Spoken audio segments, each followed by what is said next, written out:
Listo. Entonces aquí estamos, ¿cierto? Habíamos quedado, pues lo que habíamos hecho era una cosa muy básica, pues la clase fue un poco larga, pero no hicimos nada como muy, todavía no hemos empezado a hacer cálculo en variable compleja, ¿cierto? Recordé brevemente la fórmula polar de un número complejo, cuál era el significado de los elementos que intervienen en la fórmula polar, ¿cierto?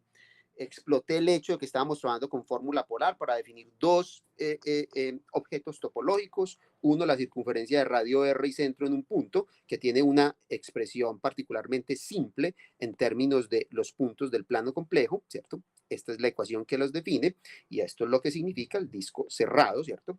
Y teníamos por otro lado el disco abierto, ¿cierto? El disco abierto de radio R y centro en Z0, ¿cierto? Que era un disco ya abierto que no incluía la frontera, incluía todos los puntos del interior, ¿cierto? También explotamos esta fórmula polar para definir lo que uno llama el teorema de Moivre, que aquí pues realmente no es un teorema muy profundo, es simplemente esta expresión. Es decir, que si usted tiene esta forma polar, entonces yo puedo calcular explícitamente cuál es la enésima potencia del número complejo, ¿cierto? Aprovechando que esta es el álgebra que los define, ¿cierto? Se convierte en multiplicar la parte radial, ¿cierto? Y adicionar los argumentos, ¿ok? Muy bien, perfecto. Hablamos un poquito de raíces enésimas de la unidad porque era una cosa importante, esto era un poquito más sutil, ¿cierto? Porque había una ambigüedad tremenda al tomar la enésima raíz de un número complejo y esa ambigüedad eran exactamente medida por n valores distintos, ¿cierto? Entonces, esto no es una función univaluada, mire que esto no es una función. Este es un ejemplo de algo que no es una función, porque a un número complejo le está asignando n inputs. Esto claramente no es una función. Esto es un ejemplo de lo que en análisis complejo se llama una función multivaluada. ¿Okay? Luego aprenderemos a lidiar con este tipo de funciones, ¿cierto? Hicimos unos ejemplos básicos, pues, cómo se calculan estas raíces enésimas, ¿cierto? Dimos una interpretación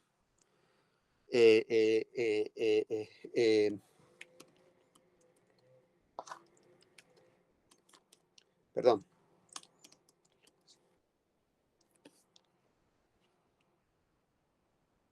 Muy bien, entonces hicimos estos cálculos para estos ejemplos, ¿cierto? La interpretación geométrica era entonces usted tomaba la circunferencia, ¿cierto? Y tenía que dividir esto en tres sectores circulares, ¿cierto? En ángulos equidistantes, y lo único que uno tiene que saber es localizar cuál es la primera raíz. Con esos dos datos, cuál es el ángulo por el cual estás dividiendo, o sea, cuál es el n, y cuál es la primera raíz, tú las hallas todas, porque te mueves simplemente moviéndote este ángulo, ¿cierto? Lo hicimos con este punto, lo hicimos con este ejemplo, ¿cierto? Hablé en particular de las raíces enésimas de la unidad, el caso especial en el que aquí aparece el 1. Y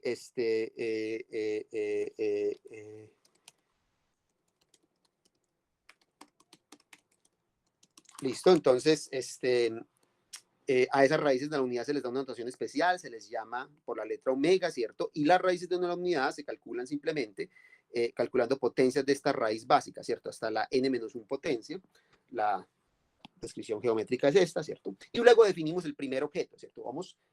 Estamos interesados en definir un cálculo de variables complejas. Lo primero que tenemos que hacer es definir funciones. Las funciones no tienen nada raro, excepto que ya, pues digamos, sus gráficos no importan mucho porque no las podemos graficar. Tienen demasiados grados de libertad. Aquí tengo dos grados de libertad y 2 grados de libertad de llegada. El gráfico de una función de esta viene en un espacio de dimensión 4. Eso no podemos dibujarlo. Así que ese no es el punto. El punto no va a ser graficarlas y entender las funciones a través de sus gráficos, sino que vamos a dividir los valores de la variable dependiente y la variable independiente llamándolos z y w, ¿cierto? Y esto es lo que hace una función. Simplemente es una máquina o una receta que le permite a uno asignarle a puntos en un dominio del plano complejo en la variable z determinado a elementos o puntos del plano de la variable dependiente w. Eso es lo que hace una función. ¿Qué más hicimos? Hicimos muchos ejemplos. Entonces, básicamente, todas las funciones que teníamos en el mundo de los reales se pueden extender a este contexto de variables complejas, pero con algo de cuidado, ¿cierto? Los polinomios, pues no necesitan ninguna extensión, simplemente las mismas fórmulas que definen los polinomios en variables reales son las fórmulas que definen los polinomios en variables complejas, no hay nada, excepto que los coeficientes ya se les permite ser números complejos. Aquí hay un ejemplo. Hablamos de funciones racionales, que es el siguiente paso, son simplemente cocientes de polinomios, donde le pedimos al denominador que no sea nulo, ¿cierto? Hablamos de la función exponencial, que también sabíamos cómo extender, porque ya habíamos extendido la exponencial a elementos imaginarios, entonces ya era hacer un paso adicional para extenderla a cualquier número complejo, aprovechando que todo número complejo se deja expresar aquí. Y esto nos permite entonces hablar de funciones trigonométricas. Y las funciones trigonométricas sí se definen a través de la función exponencial, aprovechando la conexión que existe en el mundo real entre funciones trigonométricas y la exponencial, ¿cierto? Están determinadas por fórmulas de este tipo. Aquí lo que hice fue simplemente reemplazar o permitir o, o pretender que la variable es ahora un número complejo en lugar de un número real. Y las mismas fórmulas funcionan, y la razón por la que yo sé que funcionan es porque las identidades que yo necesito que satisfagan, se satisfacen. Hablé también de funciones hiperbólicas, porque son simplemente hermanitas de estas funciones trigonométricas, parametrizan otro tipo de objeto, hipérbolas, pero se definen exactamente del mismo modo que con las variables reales, ¿cierto? Y se satisfacen las propiedades que uno necesita que satisfagan. Y finalmente teníamos esta observación, con esto terminé yo, y es que yo puedo pensar esto como una función de R2 en R2 si escribo a la variable independiente en términos de su parte real y su parte imaginaria, cuya notación estándar es U y V, ¿cierto? Entonces, si uno trata de hacer esto, siempre puede encontrar a U como función de la parte real y la parte imaginaria del argumento Z, y a V como también función de la parte real y la parte imaginaria del argumento Z, ¿cierto? Entonces, en cierta forma, uno puede pensar que esto es una función de R2 en R2, pero con algo de cuidado, porque es que a mí no me interesa entender aquí R2 como espacio topológico ni como espacio vectorial, sino que realmente aquí hay una identificación abusiva, y es que estoy identificando a los complejos como si fueran R2, y esta identificación no preserva la estructura que los complejos tienen, que es la estructura de cuerpo. O sea, yo puedo dividir por números complejos, pero yo no puedo dividir por pares de números. X ya no tiene sentido hablar de cuál es la división por este número. El inverso de esta cosa no está definido, pero el inverso de un número complejo sí. Eso es lo que diferencia al plano complejo del plano R2. Es la estructura. De un ejemplo, ¿cierto? Un ejemplo específico, o sea, es para que vean ustedes que sí es posible hallar estas funciones. Eso es muy fácil, es hacer una álgebra sencilla y uno encuentra la expresión, ¿cierto? Muy bien, entonces yo había quedado en que lo que seguía ahora, ya que tienes el concepto de, de función, es definir límite, continuidad y diferenciación. Y yo creo que yo les había anticipado y les había comentado que esas definiciones son completamente análogas a las definiciones para funciones de variable real, con valores reales, pero tienen un sabor diferente, ¿cierto?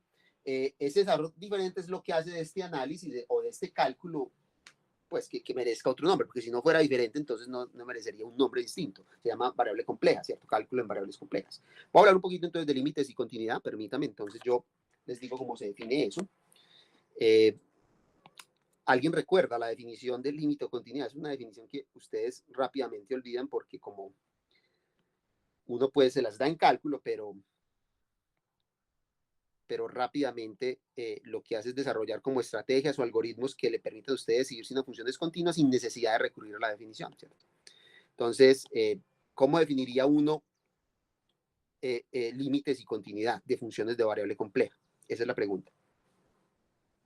¿Alguien recuerda? Por ejemplo, ¿cómo definiríamos qué significa que una función tenga límites, ¿cierto? Creo que la pueda aproximar tanto como yo quiera a un valor, digamos Sí, X está cuando muy tiene bien. un cero, Sí, y siempre va a tomar como un valor. exacto. O sea, bueno, voy a recordarles acá, o sea, sí, es más o menos eso. O Pero ahí sea, estaría como incluido un error, ¿no? Pues en en la definición formal del límite es como que lo que dice Valentina y que cada que uno se acerque como que el error vaya siendo menor. Pues que el exacto, epsilon tiende a cero o algo así. exacto. Ya vamos a ver qué es lo que pasa. Entonces, vamos a tener que tener una función que está definida cerca,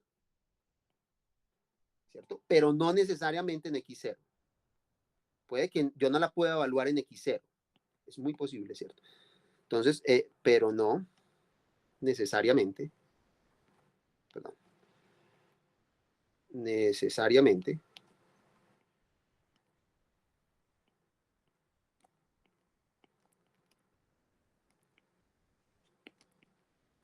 en Z0, ¿cierto? Les voy a dar un ejemplo de una función que está definida cerca de el punto, pero no necesariamente en el punto. Tomemos una de estas funciones, de estas transformaciones de Möbius que yo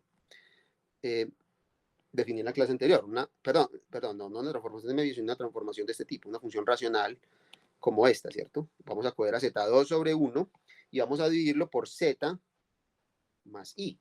Entonces observe que aquí el punto problemático, ¿cuál es? El punto problemático es el punto menos I, ¿cierto? Esta función se puede evaluar en absolutamente todos los puntos, excepto en menos I, ¿cierto? Entonces es una función que está definida no solamente cerca, sino en todas partes, excepto en Z0, ¿cierto? Entonces, ustedes deben imaginarse que el dominio de la función está como agujereado, como que está definido en todas partes, excepto en el punto. Ahí hay como un agujero, ¿cierto? Pero yo me muevo ligeramente del punto y en todos esos puntos está definido. Eso es lo que quiere decir, definida cerca de, ¿cierto? Entonces, ya les voy a decir qué significa que hay un límite, ¿cierto? Entonces, el hecho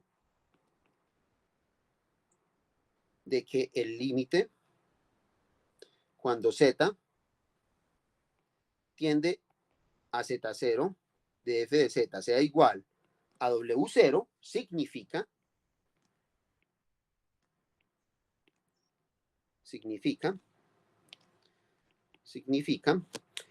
que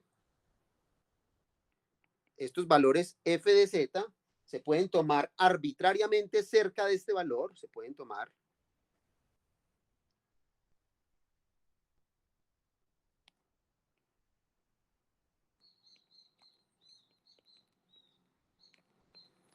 arbitrariamente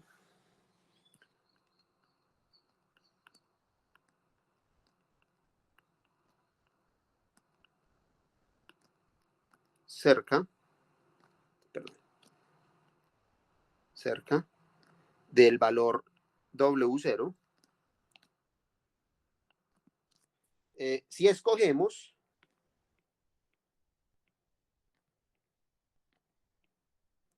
a Z suficientemente cerca de Z0. Suficientemente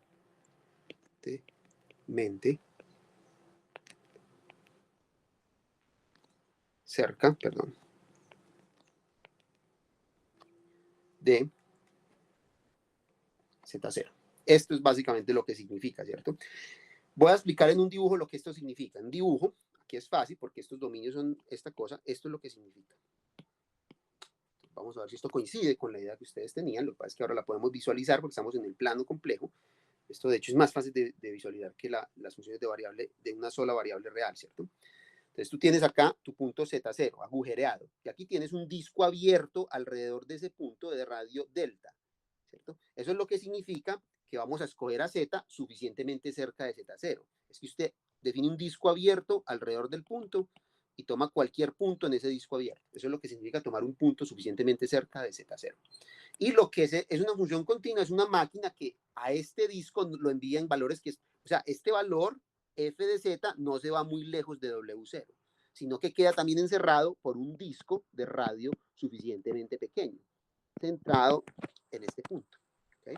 Entonces, esto es lo que muchos textos de cálculo, o sea, esto es lo que van a encontrar ustedes. Aquí el condicional, miren que aquí hay un sí, esto es un condicional. Eso significa que la manera lógica, el lenguaje, digamos, de máquina de Turing es que si Z está muy cerca de Z0, lo cual significa si Z está tan cerca o a una distancia menor, inferior a este delta, ¿cierto? Entonces, esto implica que el valor de f de z no se aleja mucho de W0, tanto como este epsilon 0. Eso es lo que significa dibujo, ¿cierto? En términos sintácticos, esta es la fórmula que ustedes van a encontrar en los textos. En términos gráficos, esto es lo que estoy diciendo. Entonces, y en términos ya semánticos, es esta prosa que escribí acá, ¿cierto? Puede tomar valores arbitrariamente cerca de estos, y siempre en cuando yo escoja Z, muy cerca de Z0. Entonces, si este Z está muy cerca de Z0, el valor de f de Z no se aleja mucho de W0. Cada que usted pueda verificar esa propiedad, usted puede decir que el límite, ese es el símbolo que utilizamos para designar esta propiedad, mejor dicho. ¿Okay? ¿Sí está claro? Sí, profe. Bueno, hay un pequeño problema, y es acá donde empiezan a ver ustedes las pequeñas diferencias con el mundo de las variables reales, ¿cierto? Una diferencia abismal es la siguiente, ¿cierto? Voy a mostrar, o sea, ¿qué necesito yo para que ese límite exista? Porque ahí les di yo la definición, ¿cierto? Pero ¿qué necesito yo para que el límite exista, ¿cierto? Entonces, en variables reales, una vez más, usted tenía únicamente un único grado de libertad y usted examinaba un punto. Entonces, a usted al punto se puede acercar únicamente desde dos direcciones, o bien desde la izquierda o bien desde la derecha. Pero acá el punto está embebido en un objeto que es dos-dimensional, pues el plano complejo, ¿cierto? Entonces, usted se puede acercar al punto en cuestión de infinitas maneras. Y ese es el problema. Entonces, para que el límite... Profe, pero eso no era lo mismo que pasaba con varias variables. Y Claro, aún así teníamos método para resolverlo. exactamente, pero eso es un problema porque entonces es más difícil. Ah, sí. Ajá. Sí, claro que es exactamente lo mismo, es calcada de lo que ocurrió en varias variables, ¿cierto? Para que este límite exista, entonces, este f de z debe tender a, al mismo valor, perdón, al mismo valor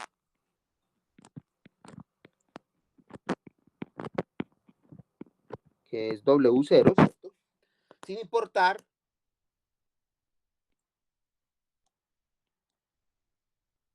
¿cierto? Cómo Z se acerque a Z0. Entonces teníamos este problema, yo creo que este dibujo lo hace uno, pues en cálculo de varias variables. Este problema de que yo tengo el punto en el plano complejo y tengo infinitas maneras de acercarme a ese punto en el plano complejo, ¿cierto? Entonces yo puedo acercarme desde abajo, desde arriba, desde la izquierda, desde la derecha, de esta trayectoria diagonal o de esta trayectoria un poco más general, o de esta trayectoria más general, o desde cualquier trayectoria, ¿cierto?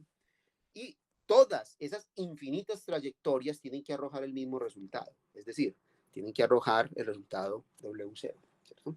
Esto, por supuesto, no es una cosa que es implementable, yo creo que ustedes recuerdan eso, o sea, yo no demuestro que un límite existe de esta manera, verificando que tiende a este valor para todas las trayectorias, porque eso es imposible, porque yo no tengo control sobre cuáles son todas las posibles trayectorias, eso es un conjunto infinito, pero ese infinito es muchísimo más grande que el infinito de los números reales, es un infinito enorme, ¿ok? Entonces, yo no tengo ningún chance de verificar eso, ¿cierto? Pero sí quiero resaltar que esta va a ser una de las fuentes por las cuales el análisis en variable compleja va a tener un sabor distinto al análisis o al cálculo en variable real. ¿Okay? Muy bien, entonces ya que tenemos el concepto del límite, ¿cuál es el siguiente paso? El siguiente paso es definir lo que significa que una función sea continua. Muy bien, y eso, ¿cómo se define? Ahora sí, dígame qué significa que una función sea continua. ¿Qué significa que esta función sea continua? ¿Cuándo se dice que esta función es continua? ¿Alguien recuerda? Que si tiene un valor que arroje un único valor en el otro, pues en la transformación no. A ver, espera, explícate mejor que no te muy bien. Que si lo pasamos como por una transformación, por ejemplo, f de x, que en un punto tenga un único valor de regreso. ¿Cómo es que decía? No me acuerdo bien. Eso es que se inyectiva, pero eso es para Eso. funciones. No. Pero eso no tiene que ver. Eso no tiene que ver con continuidad. O sea, yo necesito varias cosas. Primero que todo, yo necesito que la función esté definida en el punto. O sea, que yo pueda decir qué significa f de z0. ¿Cierto? Que eso pues, en el concepto de límite no ocurría. Aquí, por ejemplo, la función no está definida en este punto, entonces esa función ya no tiene chance de ser continua en el punto. Entonces, lo primero que yo necesito es que f de z perdón, que f de z0 está definido. Y que los límites sean iguales por cualquier punto que uno se acerque. Definido, listo, entonces, exacto. Entonces, ¿cómo digo yo eso? Sí, exacto, muy bien. Que no importa cómo me acerque yo al punto, el límite es siempre de lo mismo, ¿cierto? Entonces, eso simplemente es equivalente a decir que el límite exista. Tiene que existir este límite. Esto existe. ¿Listo? Y finalmente, falta una condición. Falta una condición. Eso no es suficiente para garantizar que esto es continuo. Que el límite corresponda a lo que vale la función evaluada en ese punto. Muy bien, listo, sí. O sea, que estas dos cosas, o sea, esto está definido, esto existe y estas dos cosas tienen que ser iguales. Esa es la última condición. Es decir, el límite, cuando z tiende a z0, de f de z, tiene que ser exactamente igual al valor de la función en ese punto. ¿Okay? Esto es una definición idéntica a la que se utilizó en funciones de una variable, en funciones de dos variables, en funciones de tres variables, etc. Esto es cierto siempre para cualquier tipo de función. Esto no va a cambiar, ¿cierto? Lo que va a cambiar de manera sustancial es el concepto de límite, porque el concepto de límite sí cambia radicalmente cuando uno está analizando de una dimensión a varias dimensiones. Ya en varias dimensiones ya el problema es mucho más sutil. ¿Okay? Muy bien. ¿Cuándo vamos a decir nosotros? Esto miren que es un concepto puntual. Yo lo acabo de definir en un punto. ¿Cómo sería la definición ya en una región?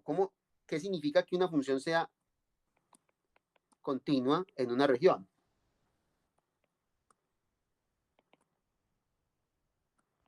Que todos sus puntos también puedan cumplir eso. Sí, exactamente, que es continua en todos sus puntos. Sí, muy bien. O sea, sí, ¿es continua en una región? Sí, ¿cierto? Es continua en todos los puntos.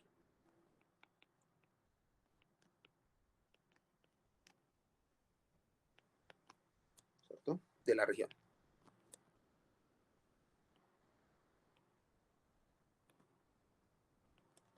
Muy bien, entonces miren que no cambió nada, ¿cierto? Les voy a dar ejemplos de funciones continuas. O sea, de la lista de funciones que nosotros tenemos, ¿quiénes van a ser continuas?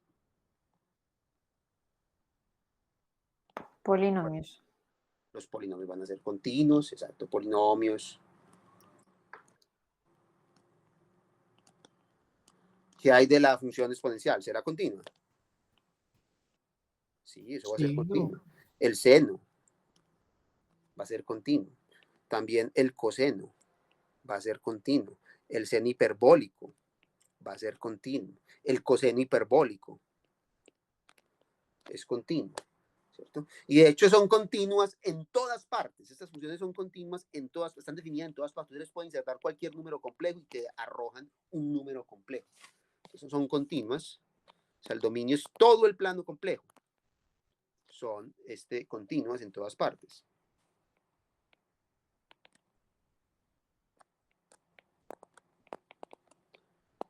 En todas partes. ¿Okay?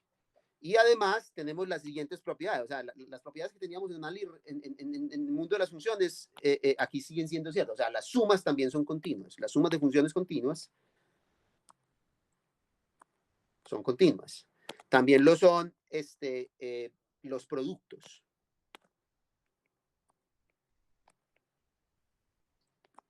Los productos, ¿cierto? También lo es la composición. La composición de funciones continuas es continua, la composición. ¿Cierto? Y finalmente, los cocientes son un poco más delicados. Profe, Con los cocientes. Dime. ¿cómo que composición? Composición, por ejemplo, E a la seno de Z. Ah, Una composición de dos funciones. Pues primero aplico el seno y luego aplico la exponencial. listo. Muchísimas gracias, profe. O sea, la composición exactamente lo mismo. Es que son las mismas reglas que ustedes aprendieron en cálculo de una variable. O sea, eso no está cambiando, ¿cierto? Los cocientes son un poco más delicados. ¿Qué pasa con los cocientes? ¿Cuándo son continuos los cocientes? Mientras que el denominador no sea cero. ¿Cierto? Entonces, siempre que el denominador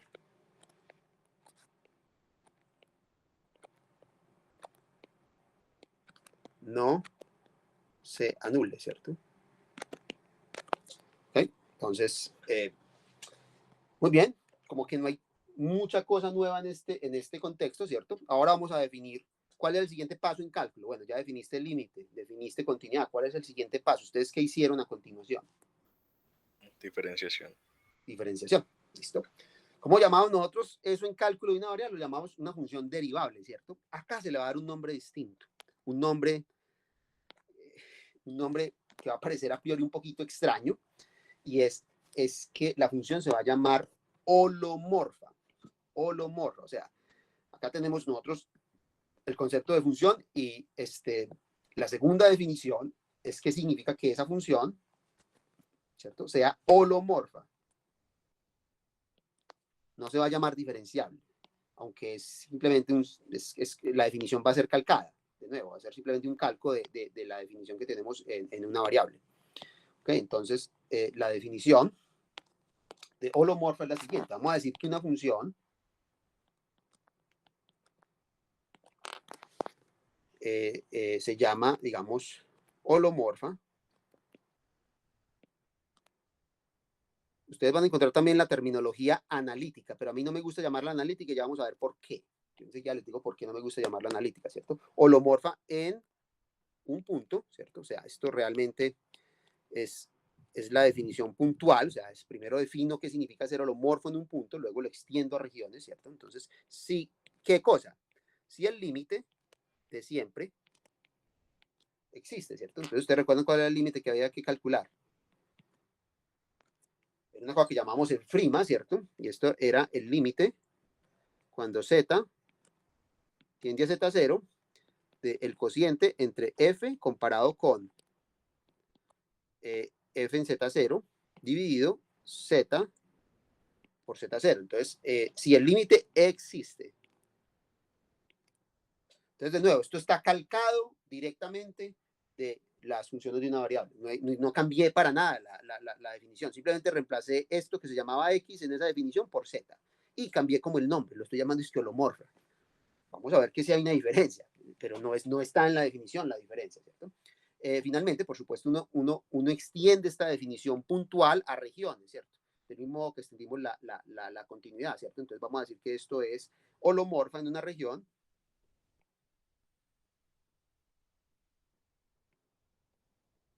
En una región, ¿cierto? Sí, por supuesto, es holomorfa en todos los puntos de la región. Sí, es holomorfa. Holomorfa. En todos los puntos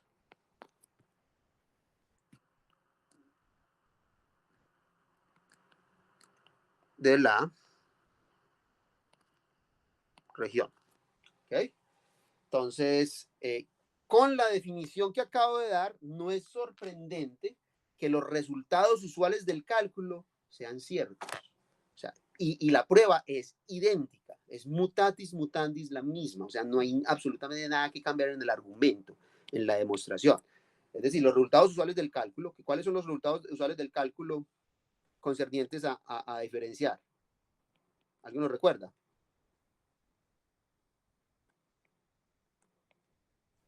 Lo de las reglas, profe, como de la cadena. Exactamente, la regla del producto o regla de Leibniz, esa es la primera, ¿cierto? O sea, que el producto no se comporta bien con la derivada, sino que satisface esta regla de Leibniz, ¿cierto? Entonces, regla del producto o regla de Leibniz. Yo no recuerdo ustedes qué le dijeron a eso. ¿Qué nombre le dieron? Voy a llamar la regla del producto. Cadena, profe. La regla del producto es la primera. Teníamos también la regla del cociente, si ustedes quieren, aunque es la misma cosa que la del producto, pero pongámosla con una regla separada. ¿Cierto? Teníamos la regla de la cadena para composiciones, eso sigue siendo cierto acá, y por las mismas razones, y el aspecto de la regla es el mismo, ¿cierto? De la cadena. Ni siquiera me estoy molestando en escribirlas porque es perder el tiempo escribiendo algo que ustedes ya saben cómo luce, ¿cierto? Entonces, eso no tiene mucho sentido. Y finalmente había una cosa muy importante. Nosotros en el caso de funciones de una variable, demostramos un teorema, o se demuestra, o se establece, o se asegura que hay un resultado que garantiza que el hecho de que la función sea derivable en el punto implica algo sobre la función. ¿Qué era ese algo? ¿Alguien recuerda?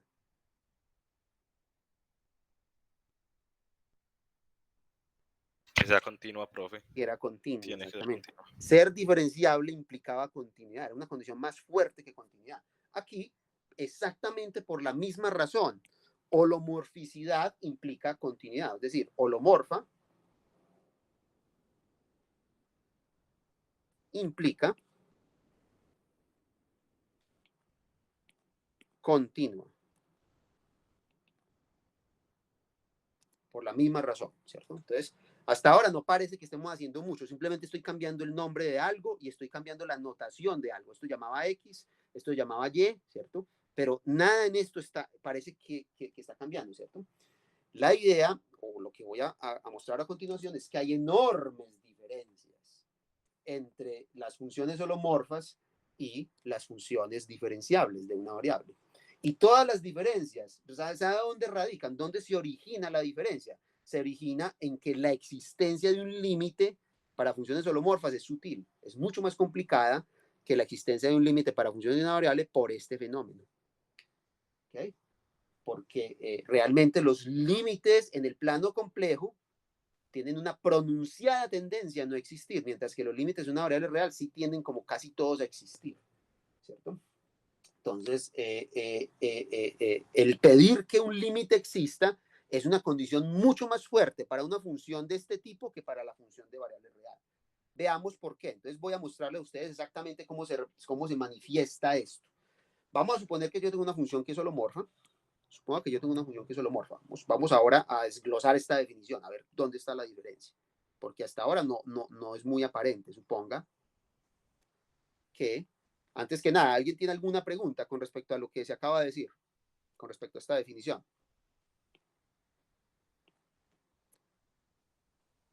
Pero yo tengo una, pero es más como conceptual. Pues, Dila, sí. ¿por qué se le llama así holomorfa? Pues, ¿qué significa esa palabra?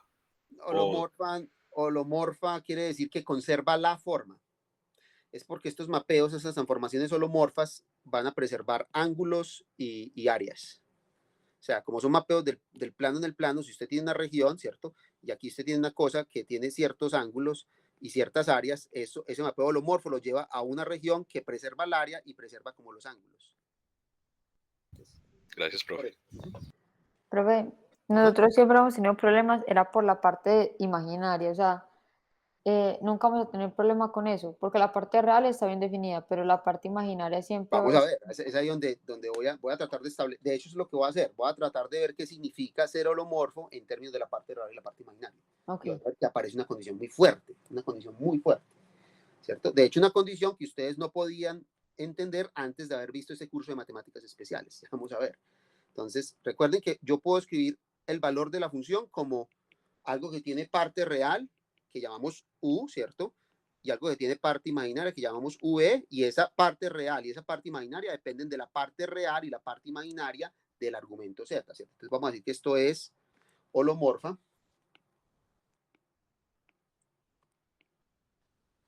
en el punto z0, que va a tener, por supuesto, su parte real y su parte imaginaria.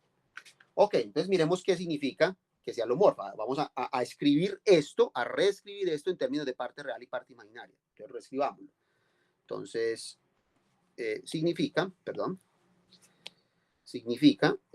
significa que estamos evaluando el límite, por definición, cuando z asciende a z0 de f de z menos f de z0, todo cociente z menos z0, ¿cierto?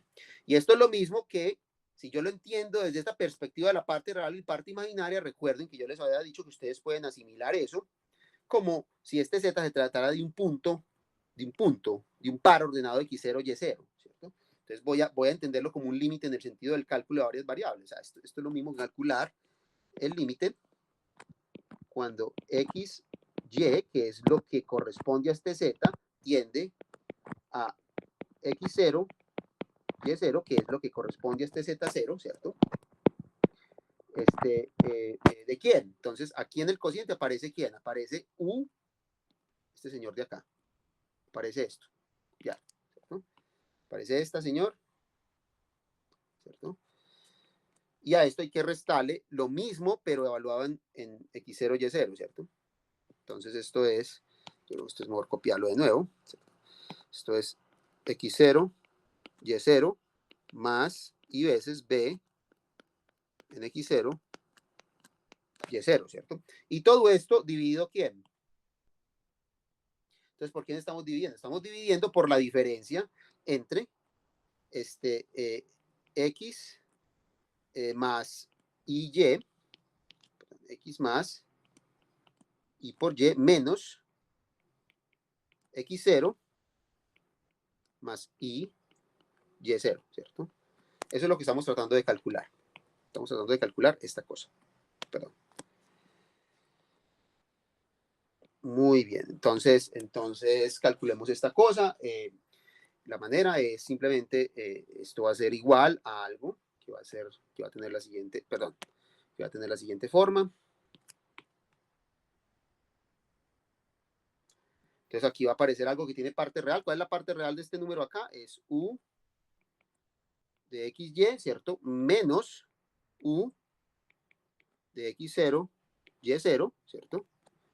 Más, y veces, ¿quién? Y veces v de xy menos v de x0, y0, ¿cierto? Y todo dividido, algo que también vamos a reunir en parte real y parte imaginaria. La parte real es simplemente x menos x0 más y veces y menos y0. Eso es lo que me da ese límite. Muy bien. Ahora, ¿qué significa que esto exista? El que esto exista básicamente significa que es independiente del camino que yo adopte para llegar al punto, ¿cierto? O sea, esto es independiente, voy a resaltarlo acá, esto es independiente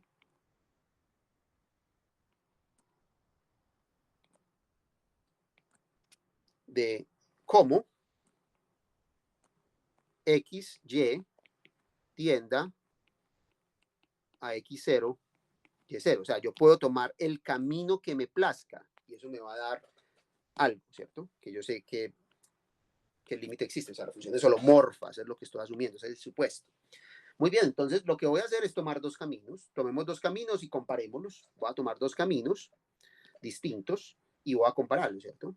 Porque yo sé que el resultado es independiente de la escogencia de esos caminos, ¿cierto? Entonces tomemos dos caminos y el primero de ellos, voy a tomar el primero de ellos, va a ser simplemente horizontal. Vamos a tomar un camino horizontal. ¿Qué significa horizontal?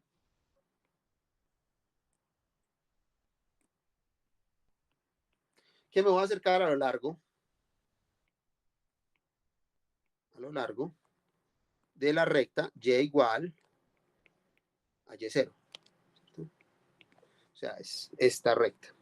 Me acerco o bien por acá o bien por acá, no importa, pero a lo largo de cualquiera de esos dos caminos donde y0 está fijo, ¿cierto? Y0 siempre está fijo.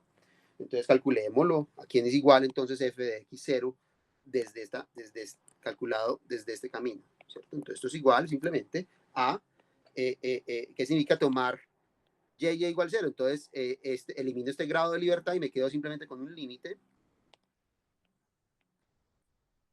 cuando x tiende a x0 de algo, ¿cierto? Y ese algo es este señor de acá. Voy a copiarlo. Excepto que todo lo que es y se vuelve y0. Es lo que dice, ¿cierto? Entonces, este de acá, por ejemplo, no es y, sino que es y0, ¿cierto? Este de acá no es y, sino que es y0. Perdón. Y0, ¿cierto? Y este de acá es ¿qué? Nada. Entonces se elimina porque y menos y0 da 0, ¿cierto? Entonces me quedo simplemente con este señor. Listo, muy bien. Entonces lo que voy a hacer ahora es separar esto en dos límites, ¿cierto? Aquí salen dos límites patentes. Uno es el límite, ¿cierto? Voy a escribirlo así. Queda el límite cuando x tiende a x0 de u de x y0 menos u en x0 y0, todo dividido x menos x0. Y acá me va a quedar el límite cuando x tiende a x0 de v de x y0 menos v de x0 y0, todo dividido x menos x0. Y la pregunta es, ¿ustedes identifican esos lados? ¿Qué es esto? Profe, pues no sé si está en lo correcto, pero son las derivadas, ¿no? Sí, pero ¿qué derivadas? La derivada de u con respecto a x. Ajá. ¿Evaluadas en qué? En este punto, exactamente. Y esta es la derivada también de v con respecto a x. O sea, este señor de acá me está arrojando este resultado. Me está arrojando el resultado. Por un lado, aquí me dio u de x en x0, y0. Y el otro fue y veces v con respecto a x en x0, y0. Eso es lo que da, lo que arroja ese cálculo. Y ahora hagamos el camino vertical. Ahora acerquemos a lo largo de x0. O sea, esto es vertical. Si yo me voy por el camino vertical, ¿cierto? Que es a lo largo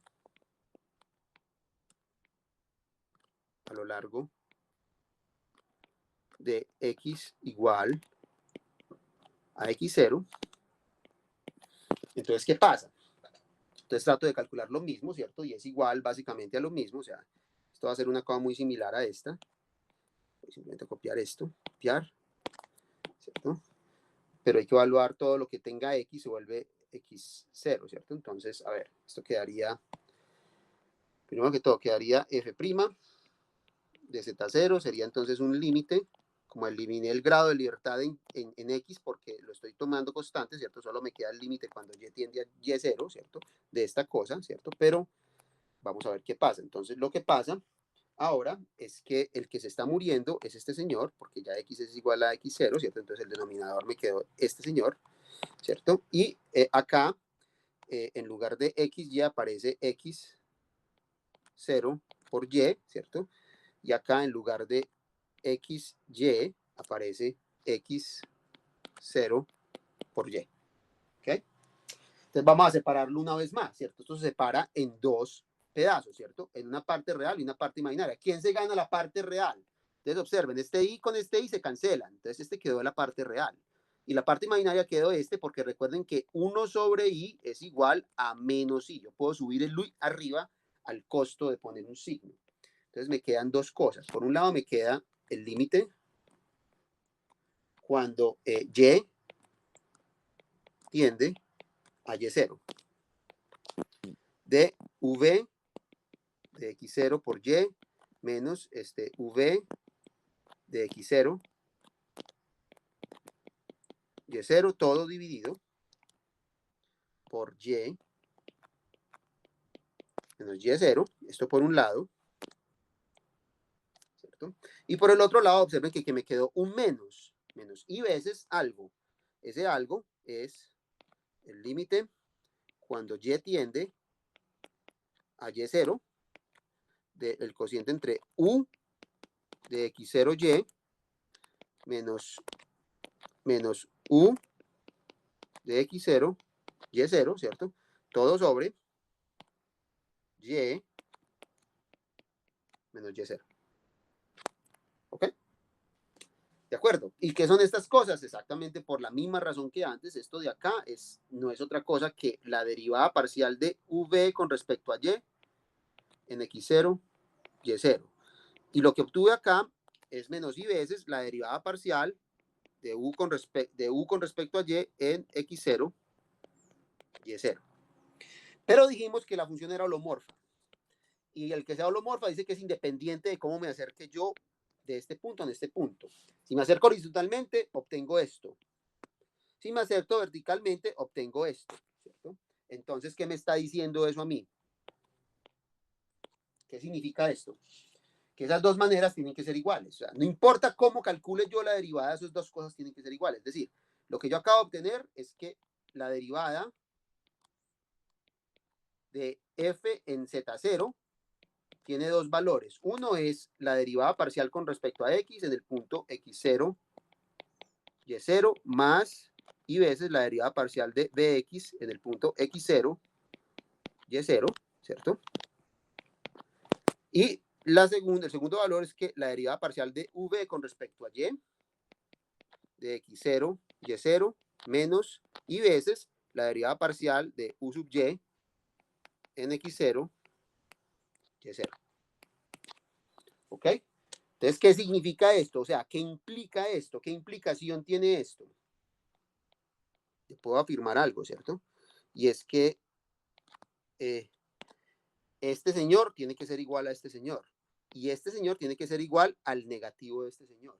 Es decir, tiene que cumplirse que u sub x en el punto x0, y0, tiene que equipararse con b sub y en el punto x0, y0, y u sub y en el punto x0, y0, tiene que equipararse con menos b sub x de x0, y0, ¿cierto? Ahora ponga a variar el punto. El punto no importó. Esto pasa, supongo que esto es cierto para todos los puntos. Ya el z0 no importa. Entonces esto es cierto para todos los puntos, ¿cierto? En otras palabras, lo que yo acabo de mostrarles a ustedes es lo siguiente, ¿cierto? Es que si una función es holomorfa, entonces satisface un conjunto de ecuaciones que reciben un nombre especial, de hecho. Estas ecuaciones, ¿alguien sabe el nombre de estas ecuaciones? Miren que son ecuaciones en derivadas parciales. La parte real y la parte imaginaria no están desconectadas, sino que satisfacen este conjunto de ecuaciones.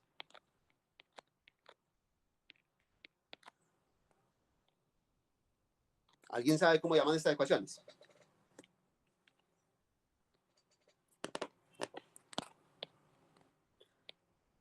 Se llaman las ecuaciones de Cauchy-Riemann. Son un conjunto de ecuaciones diferenciales parciales muy importantes. No las hemos estudiado en este curso, yo les voy a decir, pues sí las hemos estudiado, pero están disfrazadas. Ecuaciones de Cauchy-Riemann. Entonces, mire que esto es muy fuerte. Ser analítico o ser holomorfo de Cauchy-Riemann.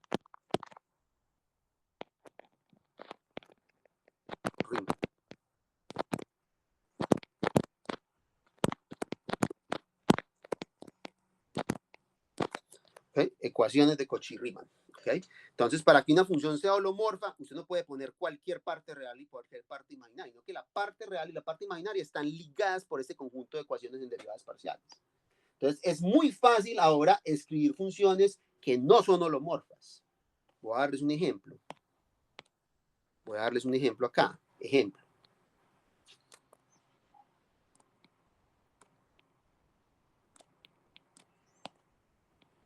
Un ejemplo es el siguiente. Vamos a coger la función. Pues una función muy simple, pues que uno creería que, pues que uno engañosamente creería que es holomorfa. Tomemos el conjugado de un número complejo. Esto simplemente quiere decir que es el mismo número complejo, pero la parte imaginaria la cambiamos por el negativo de la parte imaginaria. Profe, una pregunta. ¿Sí? ¿Esto tiene algo que ver cuando uno en ecuaciones diferenciales ve las que son exactas, pues que las derivadas cruzadas son iguales? ¿Se relacionan a algo o no? Sí tiene que ver, pero lo que pasa es que esto es dos dimensional. Y lo de las exactas, el criterio que tú desarrollaste era un criterio en dimensión 3. Entonces el complejo de RAM, pero sí tiene que ver, sí tiene que ver. Esto tiene que ver con, ustedes yo no sé si vieron un flujo laminar en dos dimensiones, en mecánica de fluidos. En dos, vimos Sí, en en una. dos dimensiones. Flujo laminar en dos dimensiones. No, solo vimos en una dirección. Ah, bueno, entonces, en una dimensión, no puede ser. ¿Cómo así? ¿No vieron nada en dimensiones altas? Bueno, el perfil de velocidad Sí, de las de Cauchy-Riemann, pues Pero eso viene, profe, ¿eso viene por las ecuaciones de Navier-Stokes o por qué? Sí, pero las ecuaciones de Navier-Stokes, pero simplificadas, porque estás en flujo planar. Entonces uno puede desarrollar, derivarlo incluso de las ecuaciones de Euler. O sea, no necesitas considerar el término viscoso. En fin, esto pues luego, en su momento lo veremos, pues. Estas ecuaciones, lo que pasa es que estas ecuaciones implican unas ecuaciones que ya estudiamos, para allá voy, pero permítanme, yo doy este ejemplo. Miren que este ejemplo, ¿cuál sería el u acá? ¿Cuál es la función u? Pues la parte real de esta función es x. Y la parte imaginaria, pues ahí estoy diciéndole cuál es menos y, ¿cierto? Ahora calculemos cuál es la derivada parcial de u con respecto a x. Eso da 1, ¿cierto? Y esto es diferente de menos 1, que es la derivada parcial de v con respecto a y. Luego, esta función no puede ser holomorfa. Esta función que simplemente conjuga el número complejo no es holomorfa. Conjugar no es una operación holomorfa, no es holomorfa.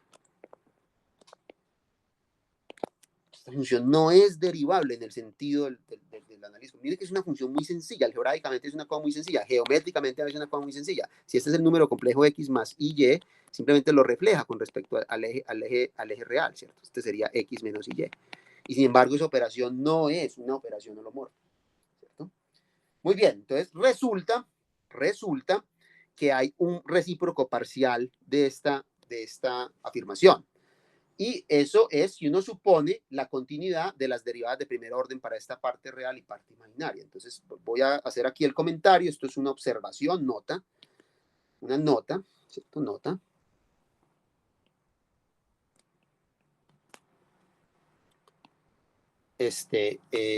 Suponiendo, perdón. Profe, pero entonces las funciones, cuando estamos trabajando con variables complejas, esto es más restrictivo que trabajar en R2. Mucho más restrictivo que trabajar en R2, claro, porque es que hay que resolver una ecuación diferencial. O sea, usted no puede poner cualquier u y cualquier b en una función holomorfa. Simplemente no puedes. Estas cosas tienen que satisfacer una ecuación diferencial. O sea, es una restricción muy grande. Por eso ser holomorfo es tan restrictivo, ¿sí? Y eso está ligado al hecho, mire, ¿de dónde surgió eso? Esto. Del hecho de que el límite es independiente del camino y hay infinitas maneras de llegar al punto. Esa sola condición es una condición muy fuerte. Si no lo veían ustedes en cálculo de variables, ahora sí que lo están viendo de manera patente. Lo fuerte que es la condición.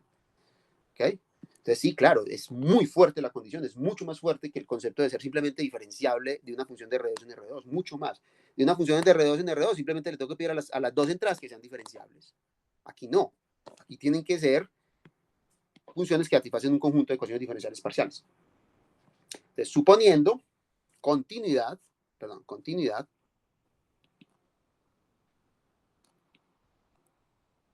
¿cierto? De las primeras derivadas de las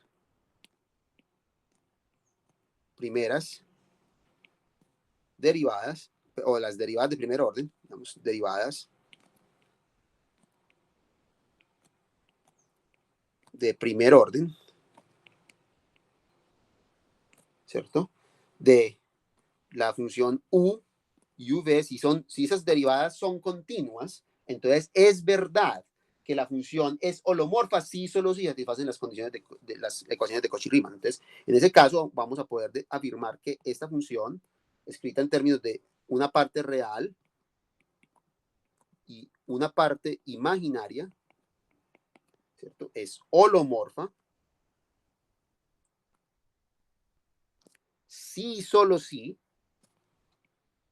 O sea, esto resulta ser equivalente a decir que satisfacen las ecuaciones de Cauchy-Riemann. U de x es b de y u de y es menos b de x. ¿Okay? Entonces esto es fuerte, esto es una condición muy fuerte. Ser holomorfo es una cosa fuerte.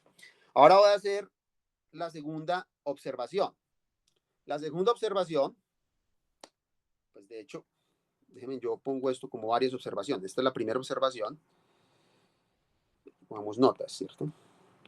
Más bien, notas. Quiero hacer bases. Entonces, notas.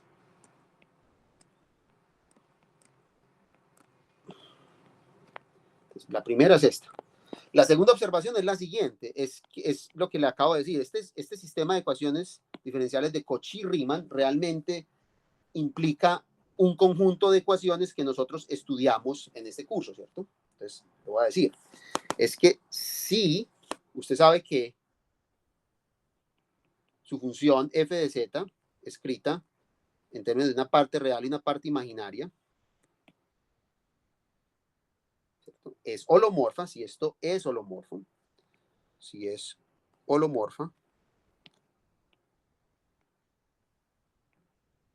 entonces el conjunto de ecuaciones de Cauchy-Riemann implica que ambas funciones que componen a la función holomorfa son armónicas. ¿Sí recuerdan lo que era eso?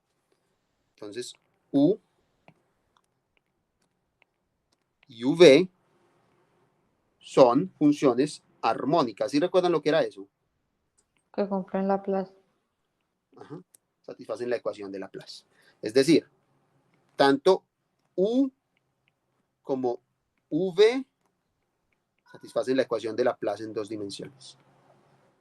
Esto de nuevo es una condición muy fuerte. Entonces, usted no puede poner cualquier cosa aquí, cualquier cosa y poner una y decir que es holomorfo. No, tiene que poner dos soluciones de la ecuación de Laplace. Y las soluciones de la ecuación de Laplace son complicadas. Vimos un ejemplo, pues, con condiciones de frontera. Vimos que las soluciones de eso no son triviales, no son cualquier cosa, ¿cierto? Veamos esto porque es cierto aquí rápidamente, pues voy a mostrarles, no quiero que esto es muy sencillo, se sigue simplemente la ecuación de Cauchy-Riemann. O sea, si usted tiene, pues por supuesto que U de X es igual a menos B de Y, ¿cierto? Y que U de Y es igual a, perdón, esto es igual a B de Y y que esta es igual a menos B de X, entonces esto implica que si yo calculo la segunda derivada, entonces calculamos la segunda derivada. Vamos a calcular la segunda derivada de U con respecto a X. Entonces yo la calculo y eso me da simplemente derivar a V con respecto a, que ya está derivada con respecto a Y, con respecto a X. Y lo mismo vamos a calcular la derivada cruzada de V con respecto a Y. Eso queda. ¿Qué quiero yo calcular? A ver. Yo quiero calcular. Sí, perdón. Lo que quiero decir es esto. Quiero decir que si yo calculo, vamos a calcular U de YY. ¿Cierto? Entonces esto es menos B de XY. ¿Cierto? Pero observen, ¿cierto? Bueno, vamos a dejarlo acá. Porque voy a calcular también las de V. V con respecto a YY se calcula, digamos, con esta ecuación y le va a dar a usted U de XY. Y voy a calcular también V con respecto a XX, que se calcula con esta ecuación, y eso va a dar menos U de YX. ¿Okay? Entonces observen que aquí vamos a usar de manera fundamental el hecho de que yo estoy trabajando con funciones de clase C1, o sea, las primeras derivadas son continuas. Y si son continuas las primeras derivadas, el teorema de Clero le garantiza que derivar a V con respecto a Y y luego con respecto a X es equivalente a derivar a V con respecto primero a X y luego con respecto a Y. Y lo mismo para U. Es decir, esto implica que si yo calculo arriba, simplemente sume lo que es U,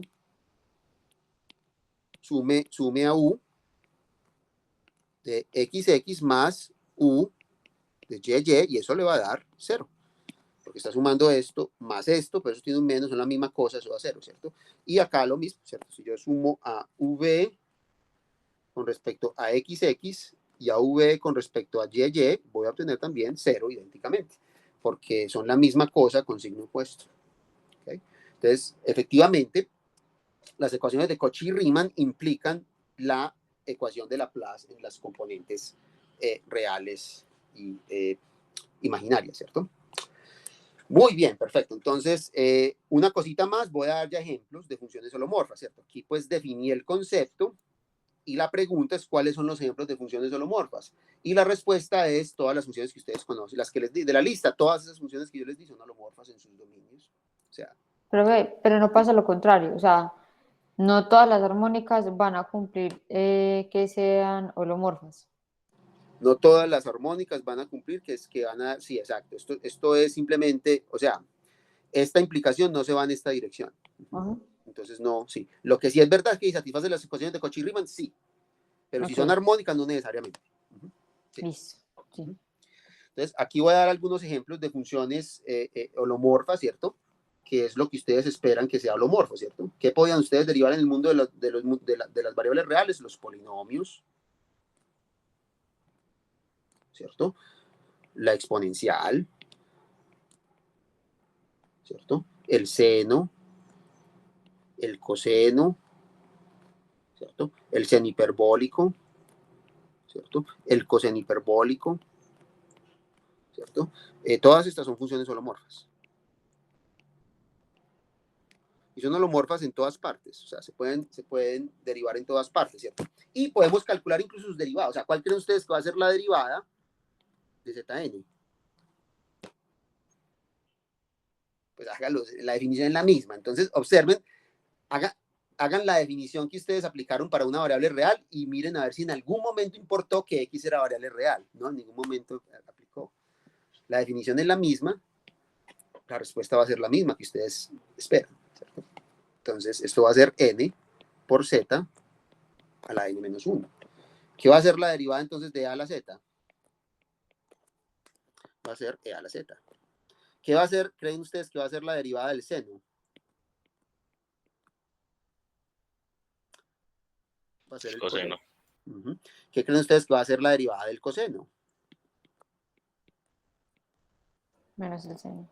Va a ser menos el seno. ¿Qué creen ustedes que va a ser la derivada del seno hiperbólico? Coseno hiperbólico. Va a ser el coseno hiperbólico. ¿Qué creen ustedes que va a ser la derivada del coseno hiperbólico? Menos el seno hiperbólico. Seno hiperbólico, menos el seno hiperbólico.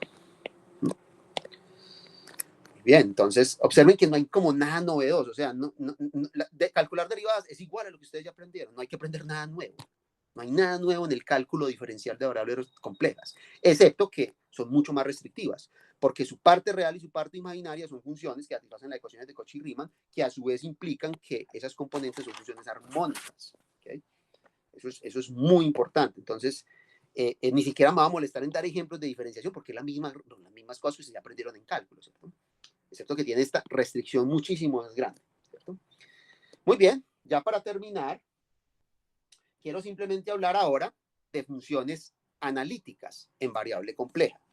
Ustedes recuerdan que, yo creo que sí, claro que hablamos de funciones analíticas porque con eso empezamos el curso. Ustedes recuerdan cuando empezamos el curso solucionando ecuaciones diferenciales de orden 2.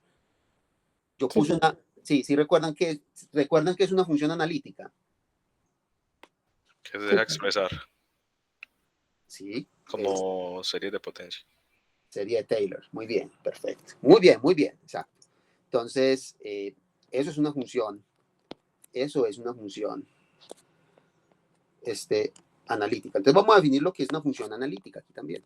Y la definición es mutatis mutandis, la misma que ya tenemos, la que acaba de decir el compañero. O sea, no es diferente. ¿Cierto? Entonces la definición es la siguiente. Entonces, una serie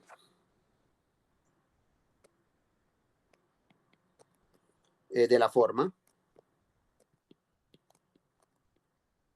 ¿cierto?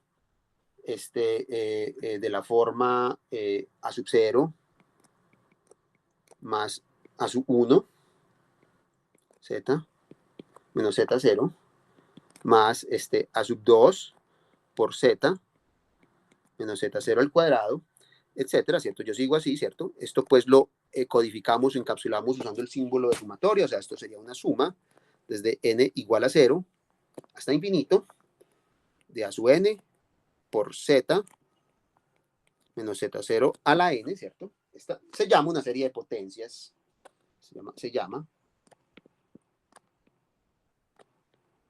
una serie de potencias, ¿cierto? En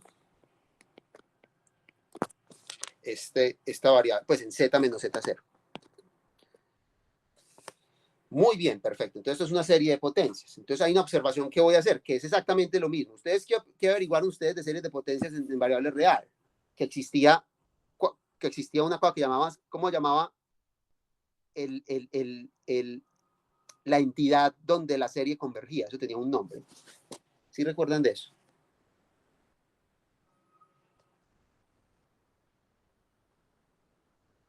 ¿Sí se acuerdan?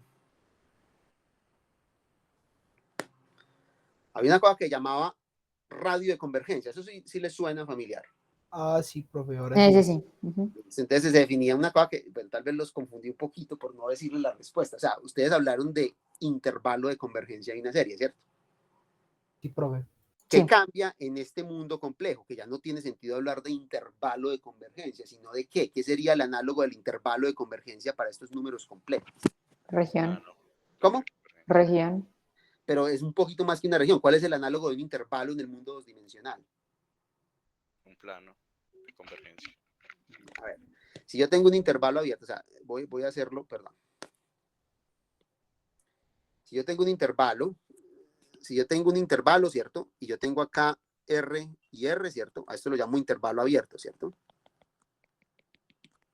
Si yo tengo 2 grados de libertad, estoy en el plano, entonces esto va a tener la misma cosa. Vamos a tener un R en todas las posibles direcciones y vamos a tener todos estos puntos acá, ¿cierto? Entonces, ¿cuál sería el análogo? Lo que nos mostraste en la clase anterior, profe. Un círculo disco. abierto. Un radio. Disco abierto. Un Disco disco, abierto. un disco.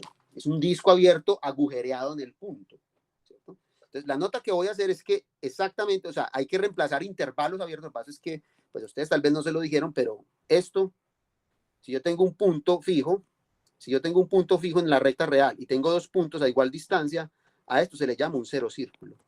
Esto es lo que se llama un cero círculo. Es el conjunto de puntos en la línea real que equidistan de un punto dado a una distancia fija, digamos R. Esto es una cero circunferencia de radio R. Cuando estamos en el plano, entonces usted ya tiene muchos grados de libertad, y entonces sería todos estos puntos, ¿cierto? Esta sería la S1, la 1 circunferencia. Cuando estamos en R3, tenemos los puntos que distan de ese punto, se vuelven una esfera, sería la 2 esfera, ¿cierto? Y ya no hay necesidad de parar. Miren que ya no necesito yo parar para hablar de 3 esfera, ya en R4, ¿cierto? 4 esfera, 5 esfera, etcétera, ¿cierto? Uno puede hablar de la n esfera y se define exactamente del mismo modo. Son los puntos que equidistan de un punto dado a una distancia fija. Entonces es muy fácil manipular este objeto. Es tan difícil manipular la n esfera como la 2 esfera, porque la ecuación que lo define es la misma. Va a ser entonces x1 al cuadrado más x2 al cuadrado, etcétera, etcétera, xn al cuadrado igual a r al cuadrado. Mire que la ecuación es la misma. ¿Se están dando cuenta? Entonces, acá lo que estamos cambiando son discos unidimensionales por discos dosdimensionales. Y un disco unidimensional es lo que uno llama un intervalo abierto.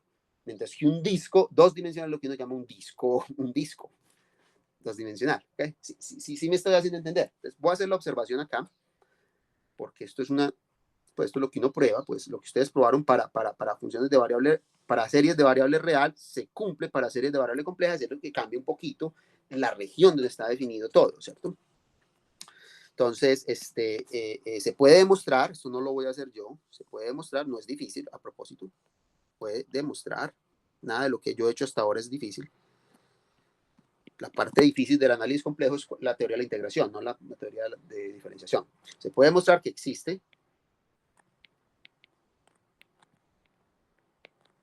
un número no negativo, o sea, puede ser 0, no negativo quiere decir que podría ser 0, podría perfectamente ser 0, voy a llamarlo R mayúscula,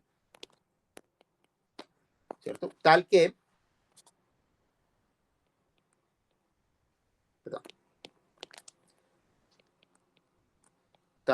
esta serie, vamos a darle un número a esta serie, voy a llamarla la serie, llamémosla la serie 1, si no les importa, llamémosla la serie 1, tal que esta serie, ¿cierto? 1, converge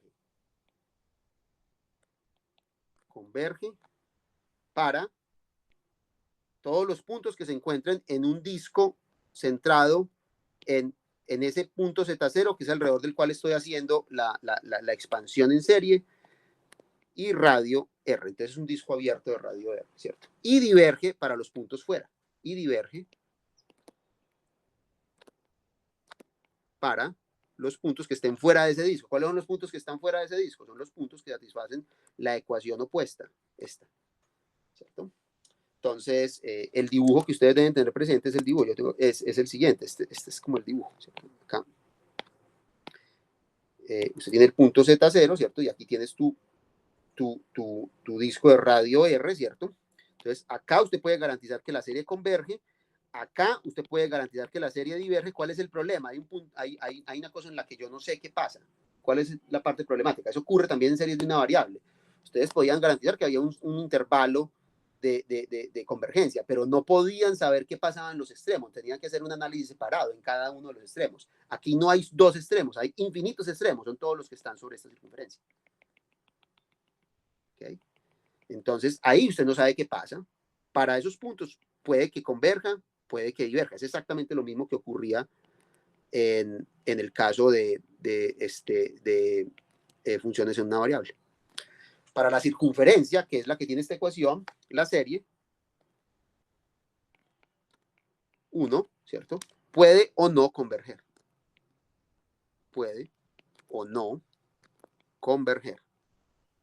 Ya depende del ejemplo específico, ¿cierto? No hay ningún teorema que le garantice que eso converge absolutamente o diverge absolutamente en esa frontera. Eso ya depende del problema, ¿cierto? Muy bien, entonces esto es completamente análogo, solo que se complicó un poquito más lo de intervalos de convergencia. Lo estamos reemplazando por discos de convergencia. Entonces las series de ahora en adelante, que yo esté hablando de series, van a converger en discos. No piensen nunca más en intervalos. Van a empezar a pensar en discos porque las series con las que voy a lidiar de ahora en adelante van a ser series de potencia en variable compleja, ¿cierto? Ahora, la terminología que se utiliza en este contexto es la misma que utilizaban en el cálculo pues eso lo ven ustedes en cálculo 2, ¿cierto? ¿Cierto que sí o no? Sí. Entonces, a este R que yo estoy mencionando en esta observación es lo que uno llama el radio de convergencia. Esto se le llama el radio, esto se llama radio de convergencia. Radio de convergencia. ¿Ok? Y por supuesto hay dos posibilidades extremas. Una, que el radio de convergencia sea cero. Si el radio de convergencia es cero, ¿cómo se llama la serie? ¿Qué se puede decir de la serie?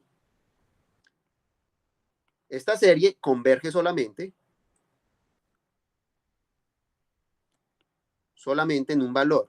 ¿Cuál valor converge esa serie?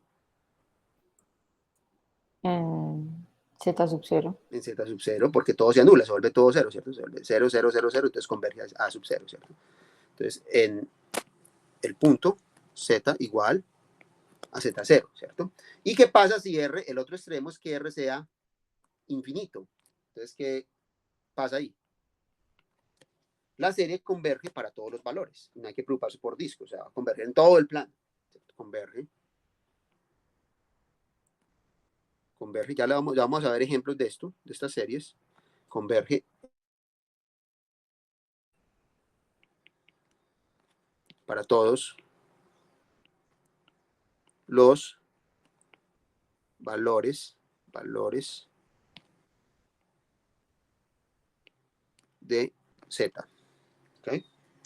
Muy bien, entonces, y se tienen los resultados usados del cálculo, o sea, ¿cómo creen ustedes que voy a derivar yo una serie de potencias de este tipo? ¿Cómo las derivaban ustedes? Ustedes podían derivarlo, ¿cierto? Término a término. Muy bien, sí. Así como hicimos al principio del curso, ¿cierto? Resultados, ¿cierto? Usuales del cálculo.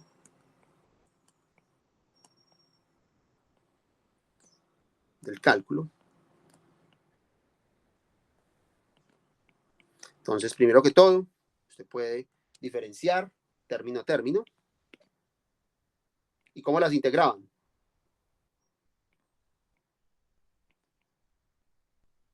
Lo mismo. Entonces es muy fácil derivar y diferenciar diferenciar e integrar series de potencia, ¿cierto? Entonces sería muy conveniente que uno pudiera coger las funciones holomorfas y expresarlas en series de potencia. ¿No les parece muy conveniente eso? Porque si hago eso, entonces es trivial derivarlas y es trivial integrarlas, ¿cierto? Entonces, ¿qué pasaba? ¿Cuál era el obstáculo en variables reales? ¿Alguien recuerda?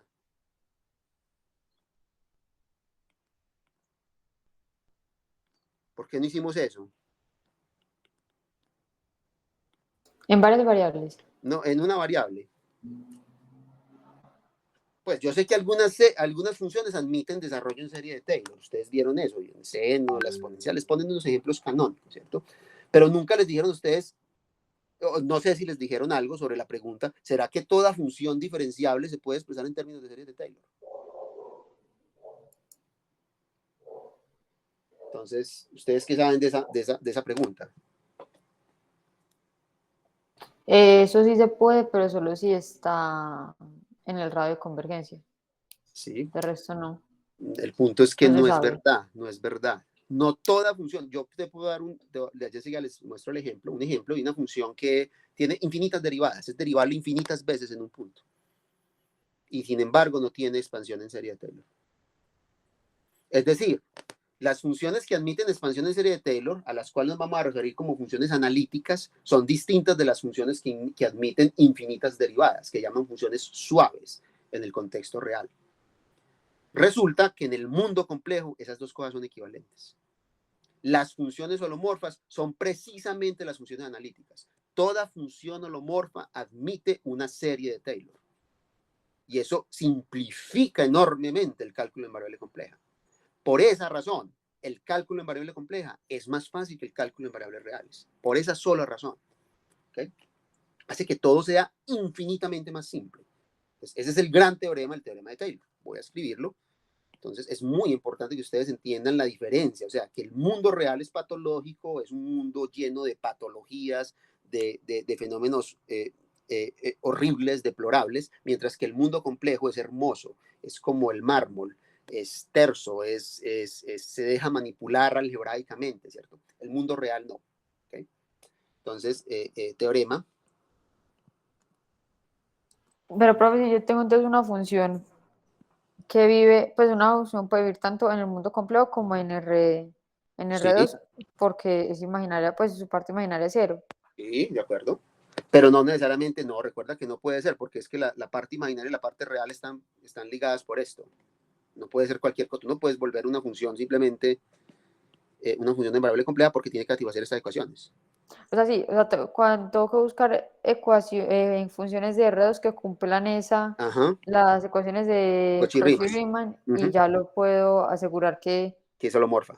Que es analítica, ok. Sí, entonces no, que es holomorfa. Lo que pasa es que, ¿por qué llaman analíticas también?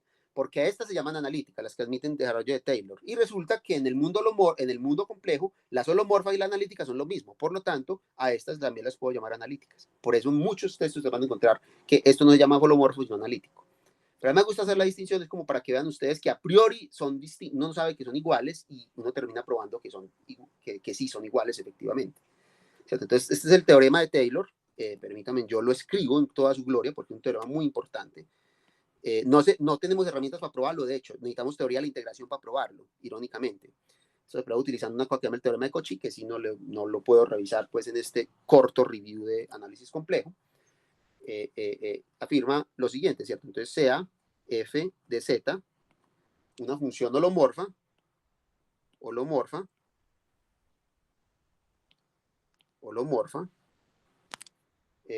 dentro y fuera, y sobre una curva cerrada. Es muy general, pues, cerrada, C, simple, necesito que la curva sea simple. ¿Sí recuerdan lo que eso significa? Simple quiere decir que no tiene autointersección. O sea, por ejemplo, esto no es una curva simple, esto tiene una autointersección. Entonces, simple simplemente es que es cerrada y que no tiene este fenómeno de autointersección, de autointersectarse. Quiere decir simple, ¿cierto? Llamémosla C, ¿cierto? Entonces, lo que está diciendo esto es que eso lo morfa dentro y sobre la curva. O sea, usted dibuja cualquier curva cerrada No importa la forma que tenga, y la función tiene que ser holomorfa en todos estos puntos y en los puntos de la curva. Eso es lo que quiere decir. Y sea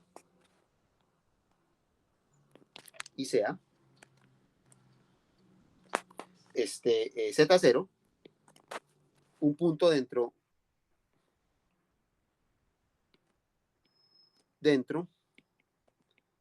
de la curva C, ¿cierto? Entonces,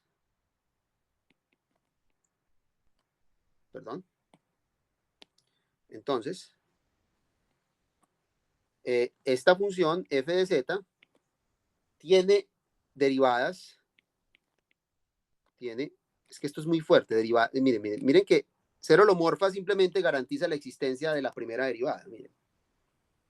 Eso es lo que significa, ¿cierto? Ser holomorfa es que existe f'. Y lo que está afirmando el teorema de Taylor es que si existe f', si es holomorfa, entonces existen todas las derivadas. F segunda, eso no ocurre en el mundo real. En el mundo real ustedes conocen ejemplos de funciones que se van a derivar una vez y ya acabas, no puedes derivarlas más.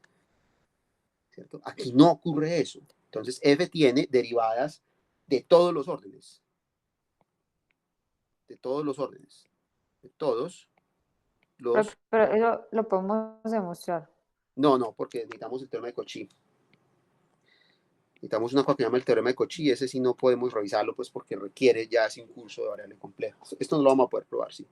¿Y habría algo como un insight o No, una porque es que forma realmente intuitiva de verlo? se basa en un argumento topológico. El teorema de Cauchy es un teorema topológico. Entonces, si no hay manera de... Si el insight es porque la fórmula de Cauchy permite calcular estas infinitas derivadas. Tú con la definición no vas a poder. No es que tú demuestras que el límite de esto, que esto sería el límite cuando z tiende a z0 de f' de z menos f' de z0, z menos z0 existe, y luego lo hace lo mismo para f3. No, eso no es lo que uno hace, sino que uno demuestra una forma que llama, una fórmula que se sigue al teorema de Cauchy, que se llama la fórmula integral de Cauchy. Y con eso uno demuestra, uno hace un cálculo de la enésima derivada como una integral de contorno. Eso es por eso es que no lo podemos hacer, pues, porque tendríamos que definir teoría de la integración para funciones holomorfas. Esa sí no podemos revisarla en un curso tan corto. Eso sí es contenido de un curso de variable compleja. ¿Cierto? No es difícil, o sea, si quieren les doy referencias, eso lo pueden leer ustedes si tienen la paciencia, pues. Tienen todos los elementos para leerlo, ustedes ya tienen la formación para leer textos. Si siguieron los cursos básicos, ya tienen perfectamente todo lo que se requiere para leer un texto de este tipo, porque estos argumentos no son complicados, ¿cierto? Entonces, no solamente existen las derivadas de todos los órdenes, sino que la función se deja expresar como una serie de Taylor, donde los coeficientes están determinados por esta prescripción. Es decir, esto sería ¿quién? Esto sería simplemente f en z0 más f' en z0 por z menos z0 a la n, ¿cierto? Esto es precisamente lo que yo sé que existe por ser holomorfo, pero lo que yo no sé si existe es la segunda derivada, ¿cierto? La segunda derivada en z0 dividido 2, ¿cierto? Por z menos z0 al cuadrado, ¿cierto? Más, etcétera, etcétera, etcétera. ¿Okay? Entonces, y esto en algún disco, pues, en algún disco. Por supuesto que esta expresión no es para todo el dominio de la función, sino que lo puedo garantizar para algún disco. Profe. Radio. ¿Cómo? Hay una parte que está elevada a la n, ¿no sería pues sin elevar? Sí, esto es nada, no está elevado a la nada, ¿cierto? Sí, perdón, gracias. Muy bien, este es el teorema de Taylor. Entonces, esto es muy fuerte. O sea, esto no ocurre en variables reales, y les voy a recordar en variables reales cuál era el contraejemplo, por si no lo vieron nunca. Si no se los mostraron nunca a sus profesores de cálculo integral, yo siempre me cercioro pues de mostrárselos si tengo que editar ese curso. Entonces, por ejemplo, la función siguiente, en variable real, la función de valores reales, no de variables reales, sino no de valores complejos, sino de variables reales. Siguiente, vamos a tomar la función f de x igual a e a la menos 1 sobre x si x es distinto de 0. O si quieren, si x es mayor que 0. No necesito definirlo en todas partes, ¿cierto? Y 0 si x es menor o igual que 0. Esta función no es analítica, o sea, no admite un desarrollo de Taylor. No es analítica en 0. No es analítica en, pues no es analítica, o sea, si no es analítica de cero, no es analítica. ¿Okay? O sea, no se deja expresar como una función en serie de Taylor, mientras que todas las holomorfas sí lo permiten. Eso significa que las funciones de variable real no satisfacen esta bella propiedad, ¿cierto? Y por lo tanto son mucho más complicadas. Recuerden que esta propiedad me permite a mí derivar las funciones de manera muy sencilla e integrar las funciones de manera muy sencilla. Acá no. Acá yo en variables reales tuve que lidiar con el hecho de que tenía que integrar y tuve que desarrollar unas cosas que llamamos técnicas de integración para poder hacer algunas integrales. Pero la mayoría de las cosas que yo pueda escribir dentro de una integral no va a poder encontrar una antiderivada. Entonces estoy jodido porque no sé cómo integrar funciones de variable real en general. ¿Okay? Muy bien, ahora voy a terminar acá pues con algunas funciones analíticas, ¿cierto? Funciones analíticas como la exponencial de z. ¿Cuál creen ustedes que va a ser la expansión de Taylor de esta cosa? Miren que la fórmula es la misma que ustedes aprendieron en su curso de cálculo, ¿cómo se llama el cálculo? ¿Eso es cálculo integral o cálculo 2? Sí. No, cálculo integral, la misma fórmula. Entonces, uno es sorprendente que esto tiene o sea, las propiedades de derivada de la exponencial, ya les dije a ustedes que eran las mismas, que es una variable real. Entonces, no es sorprendente que esto dé exactamente el mismo tipo de serie, ¿cierto? Esto va a dar 1 más z más, ¿cierto? Z2 sobre 2 factorial más Z3 sobre 3 factorial, etcétera, ¿cierto? O sea, esto va a dar simplemente la suma desde n igual 0 hasta infinito de z a la n sobre n factorial, ¿cierto? ¿Qué más teníamos nosotros? El seno, por ejemplo.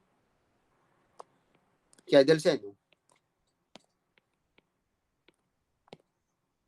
El seno sería z menos z a la 3 sobre 3 factorial. El siguiente sería un más, ¿cierto?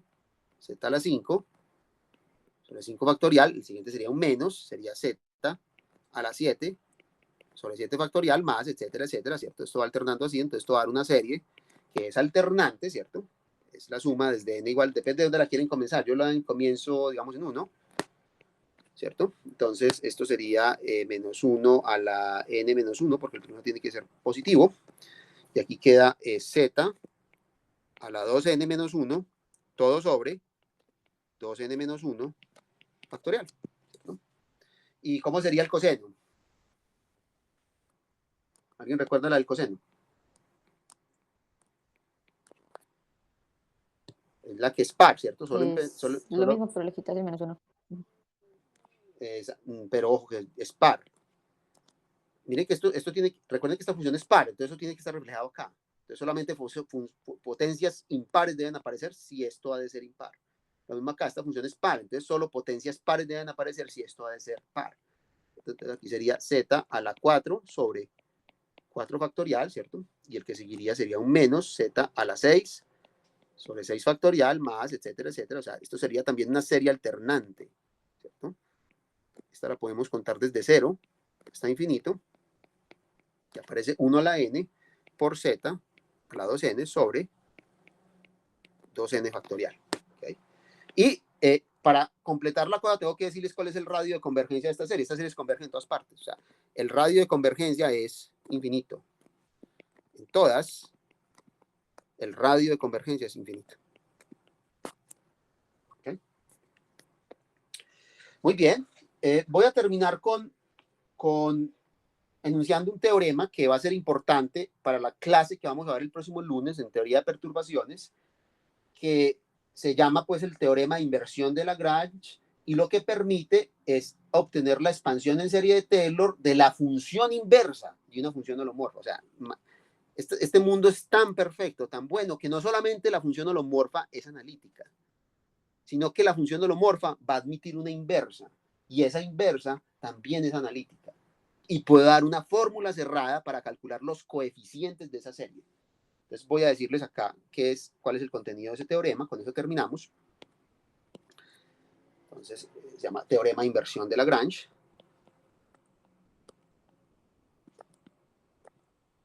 Teorema de inversión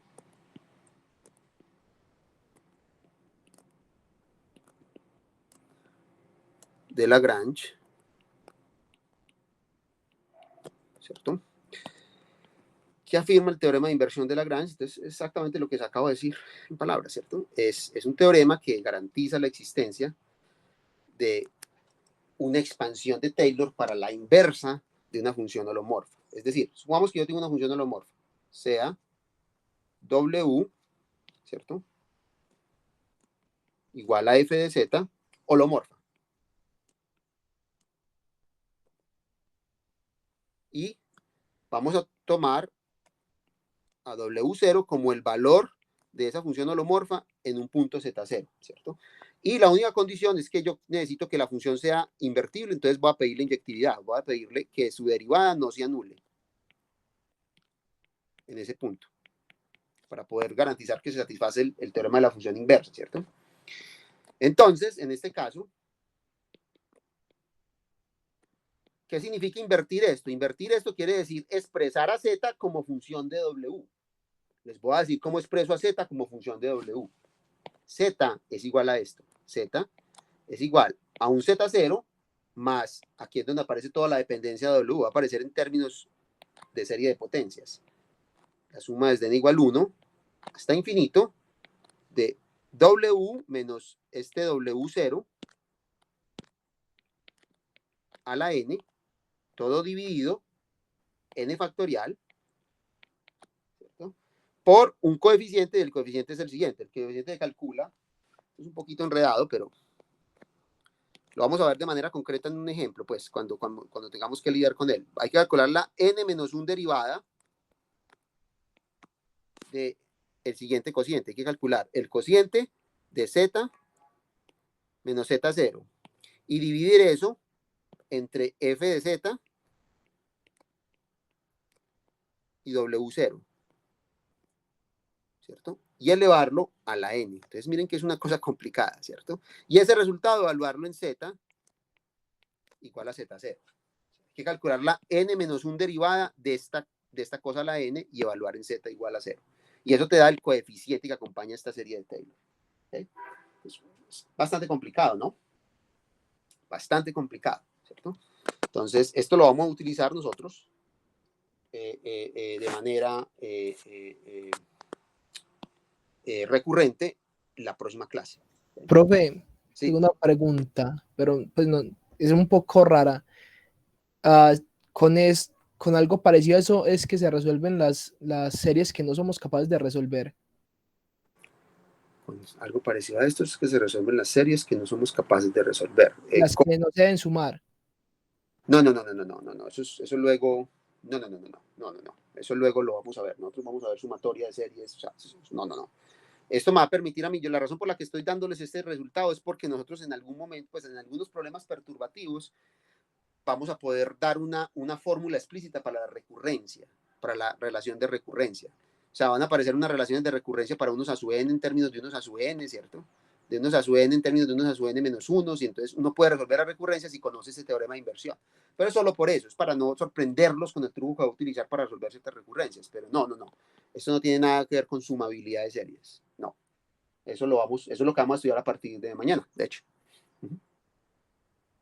Listo, gracias, profe. Profe, Entonces, sí. esto no tiene nada que ver con familias de funciones, como lo que hacíamos con Fourier, ¿o no? Con Porque familias de... no. A ver, ¿en qué sentido con familias de funciones? por ejemplo, con Fourier siempre trabajamos con seno, Funciones coseno. periódicas. Ah, sí, no, eso no tiene nada que ver. No, esto es una categoría que no se enmarca en ese... No. O sea, sí, Fourier necesitaba unos espacios funcionales adecuados para poderse definir. Por ejemplo, nosotros definimos estos espacios de la forma alfa-beta en el intervalo AB, ¿cierto? Que eran el tipo de funciones que hacían un conjunto de condiciones de frontera específicos para poder solucionar problemas de Cieux-Liouville y encontrar bases de Fourier adecuadas, ¿cierto? No, esto no es que... No, esto simplemente es hacer cálculo en variable compleja, y el cálculo en variable compleja es más poderoso que el cálculo en variable real y podemos probar más teoremas, ¿cierto? Entre otros, denme un minuto, por favor.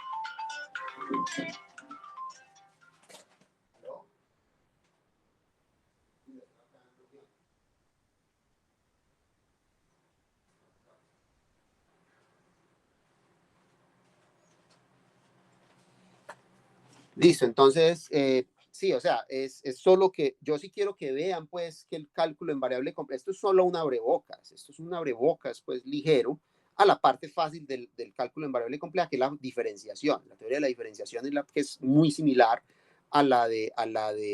pues, muy similar en términos de que pues, lo que quiero decir es que las definiciones que utilizaron para definir diferenciabilidad de funciones en variable real son las mismas, no cambiaron las definiciones y sin embargo los teoremas que uno prueba son mucho más fuertes, porque uno tiene esta equivalencia, esta hermosa equivalencia entre funciones holomorfas y funciones analíticas, que no se tiene en el mundo real. El mundo real no se deja manipular en estos términos.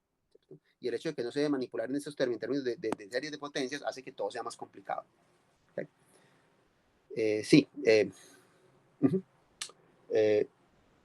Es solo una abreboca, o sea, aquí no crean que esto es el fin de la historia, o sea, esto es solo el comienzo. Hay que ver un curso de variable compleja para ver qué cosas puede probar uno. Por ejemplo, ya en variable compleja, con variable compleja uno puede probar el teorema funcional del álgebra, que es un teorema que ustedes le han mencionado seguramente, pero nunca les han dicho cómo se prueba, ¿cierto? Las pruebas no son sencillas, ¿cierto? La más sencilla es usando variable compleja, ¿cierto? Ya pruebas más sofisticadas utilizan argumentos de topología algebraica o topología diferencial, ¿cierto? Pero la prueba más sencilla, más simple, es usando variable compleja. Ya uno prueba que todo polinomio con coeficientes complejos admite raíces en el plano complejo, pues. Ese es como el teorema fundamental del álgebra. Y tal que uno puede factorizar el polinomio como un producto de factores lineales, ¿cierto? Profe, pero en el SDT de Lagrange, ¿cuál era esa condición? ¿Por qué esa condición de que la derivada sea Porque si distinta? ustedes recuerdan en cálculo si uno tenía esta condición, ¿cierto? Entonces podía hablar de la inversa de la función y podía calcular la derivada. Y la derivada era 1 sobre f' de x0. Entonces usted necesitaba que esto fuera distinto de 0. Yo no sé si ustedes vieron esto. Tenemos la función Sí. inversa. Listo, es lo mismo. Sí, yo necesito siempre esto para poder garantizar que la inversa, que yo puedo invertir, que puedo expresar, porque invertir, ¿qué significa? Yo tengo a W expresado como función de Z. Invertir significa yo expresar a Z como función de W. Y aquí está la expresión, véala. Se la estoy dando, le estoy diciendo quién es la expresión. Es que es muy fuerte el teorema, no solamente, o sea, te invierte la función.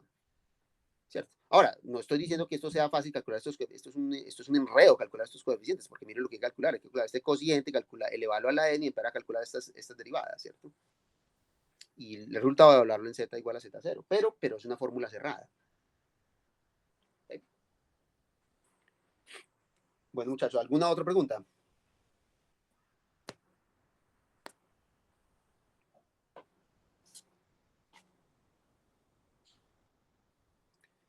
Voy poniendo esta sesión de una vez en la carpeta, ¿cierto?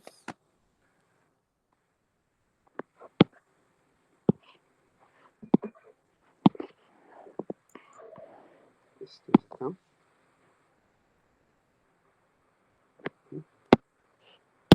Pero entonces las funciones más potentes que uno podría decir son Euler, senos y cosenos.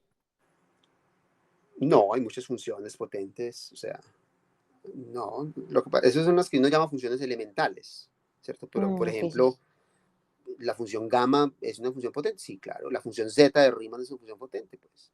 Pero siempre trabajan con Euler, pues la de gamma también trabaja con Euler.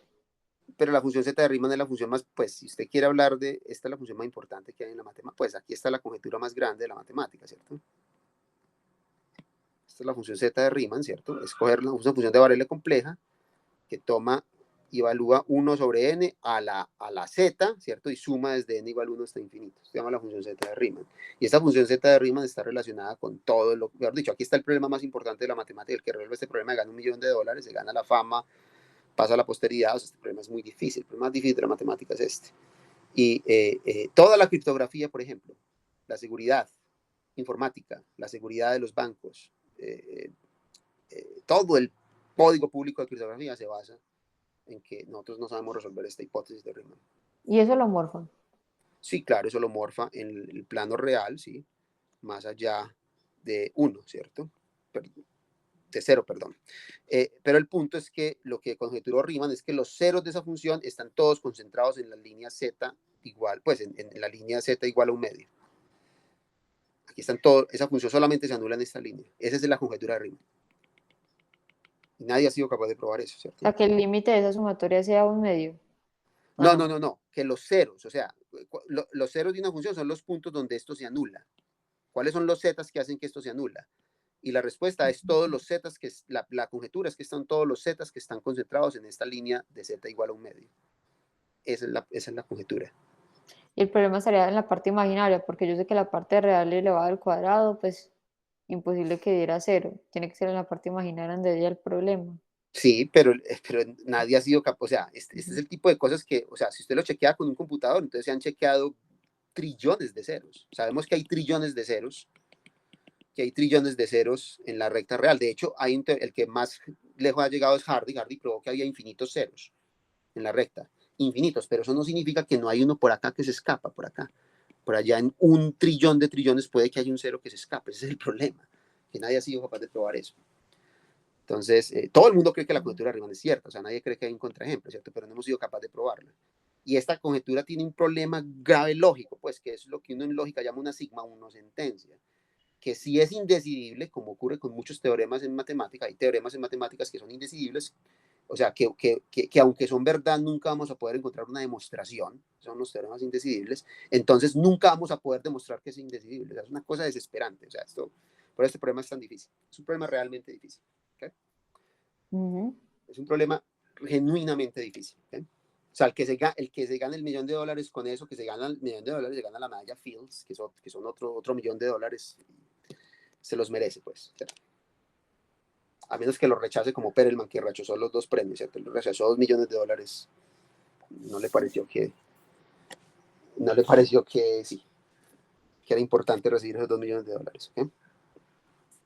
Sí, pero Bueno, listo. Entonces, esto pues espero que hayan pues como tenido por lo menos un sabor de que el mundo de las funciones holomorfas es mucho más versátil y mucho más sencillo que el mundo de las variables reales.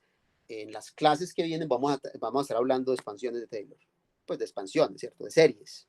Y voy a estarlas pensando como si fueran funciones analíticas, es decir, los intervalos las regiones de convergencia no van a ser intervalos, sino que van a ser discos, ¿cierto? Entonces, para que se acostumbren a pensar en ese contexto, ¿cierto? Y vamos a utilizar esto como una herramienta para poder hallar fórmulas de recurrencia para el problema que uno obtiene después de aplicar el método perturbativo. ¿Okay? Ya vamos a empezar la parte buena, pues ya empezamos mañana, de hecho. ¿Okay? Bueno, ¿alguna pregunta? ¿Alguna otra pregunta?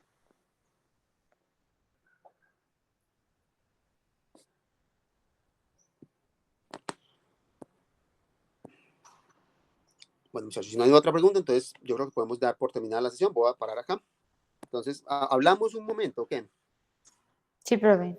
Lo que pasa es que acá me acaba de escribir un correo